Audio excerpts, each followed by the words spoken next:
خدا رو شکر. من میگم همه چی قدیمش الا این چیزا. شلنگ اختراع شد، همین سنگای دستشویی.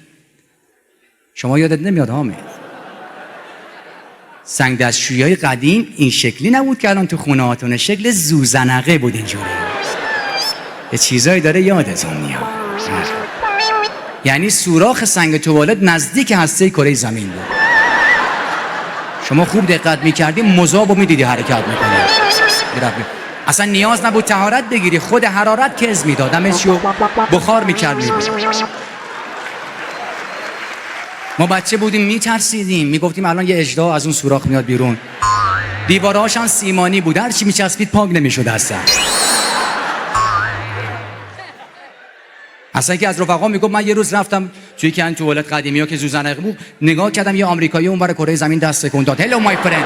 قدیم ارتباطا اینجوری بود.